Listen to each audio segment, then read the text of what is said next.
They did not make the value of Allah as it is due for Him. So, anong gusto ng Diyos na sabi sa atin? Na tayo nang dapat respeto kay Diyos. Lahat tayo respeto kay Diyos.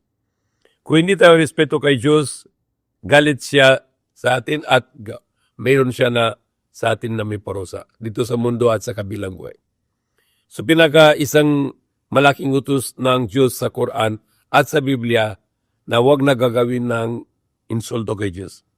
At lagi tayo nagawa ng respeto kay Diyos. Dapat tayo takot sa Diyos. Marami na may parusa dito sa Pilipinas at sa buong mundo dahil na ginawa ng insulto sa Diyos. Ano nangyari sa Hollywood nang ginawa nila ng insulto kay Diyos doon sa Hollywood? Ano nangyari? May parusa ng Diyos sa Hollywood. Sunog na sunog lahat ng marami na building doon at pati yung mga tanim doon dahil lang galit si Diyos ng kung gawa ng insulto ng Diyos. So, isang importante ito na huwag na gawin ng insulto ng Diyos. Katulad dito na yung ginawa ng mga tao sa mundo, katulad yung mga Hindu. Na ginawa nila na sabi nila si Diyos na baka, si Diyos ng hunggoy, si Diyos ng dao, si Diyos ng apoy, si Diyos ng tanim. Yan ang insulto ng Diyos. Ginawa ng Diyos na isang bagay lang. Ginawa ng Diyos na isang tao lang.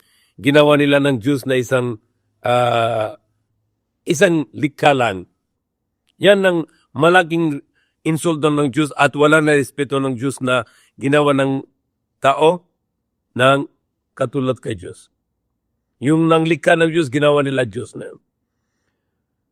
Halimbawa, lahat ng isang anak, yung mga anak na mahal ng tatay sa ama anak. But kung sabi ng anak kay ibang tao ng tatay, siyempre si galit yung ama. Ganon din si Diyos kung ginawa ng ibang Diyos maliban yung tunay ng Diyos tagapaglikha. Galit si Diyos. Dapat bigay ng tayo ng respeto kay Diyos na bilang siya ang Diyos, siya isang Diyos, siyang tagapaglikha, siyang infinite Diyos. Wala siyang umpisa, wala siyang katapusan. Paniniwala tayo na yung isang Diyos na tagapaglikha. Isa lang siya, wala siyang kailangan, hindi siya nagkaanak at hindi siya ipinanganak at wala siya anuman katulad. Hindi siya parang langit, hindi siya parang lupa, hindi siya parang tao, hindi siya parang kahit anuman bagay. Dahil infinite siya, unlimited siya. Kung ginawa na ito ng katulad ginawa na yung mga tambal kay Diyos, si Diyos parang tao, Diyos parang hayop, si Diyos parang apoy, si Diyos parang langit, si Diyos parang lupa, si Diyos parang between. Bawal lahat ito. Galit si Diyos. Dahil si Diyos, sabi ng Diyos, wala siyang katulad. Wala siyang parehos. At isa lang siya, hindi siyang tatlo or libo-libo, hindi. Isa lang siya. Walang umpisa, walang katapusan.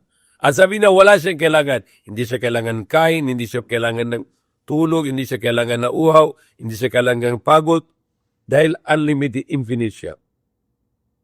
At sabi ng Diyos sa Quran, hindi siya nagkaanak at hindi siya pinanganak. Dahil wala siyang tatay, wala siyang anak. Wala siyang umpisa, wala siyang katapusan. At walam yakul lahu kufuwan ahad, at wala siya anuman katulad. Hindi siya parang tao, hindi siya parang lupa, hindi siya parang between, hindi siya parang araw, hindi siya parang buwan, hindi siya parang langit, wala siya katulad. Ano isip mo? Hindi siyang Diyos. Anong kita mo? Hindi yung Diyos. Tao lang yan. Likha pa rin ng Diyos.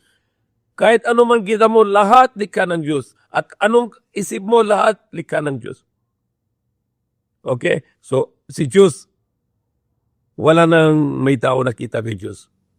But powerful siya, infinite siya.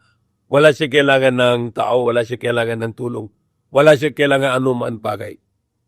At siya yung ginawa ng lahat. Ano gusto niya, gagawin niya. Kung gusto niya sirain ng mundo, pwede siya isang segundo lang sirain ng mundo.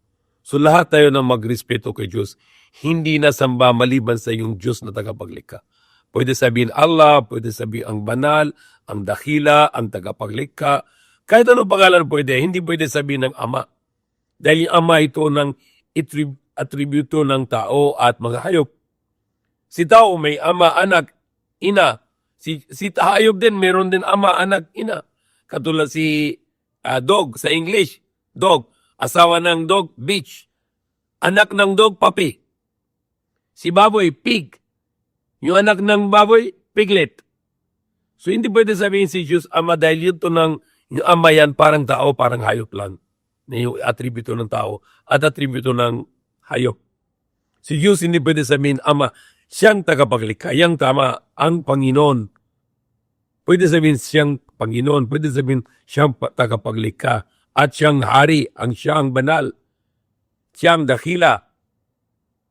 Siya ang bibigyan ng lahat ng bagay. Siya yung bibigyan ng kayamanan, siya yung bibigyan ng respeto, siya yung bibigyan ng buhay, siya yung bibigyan ng kamatayan. So yan ang mga mataas na pangalan ng Diyos. So kailangan tayo kung tayo gusto na hindi galit Diyos sa atin, huwag na gagawin ng insulto ng Diyos at lagi tayo nagawa ng respeto kay Diyos.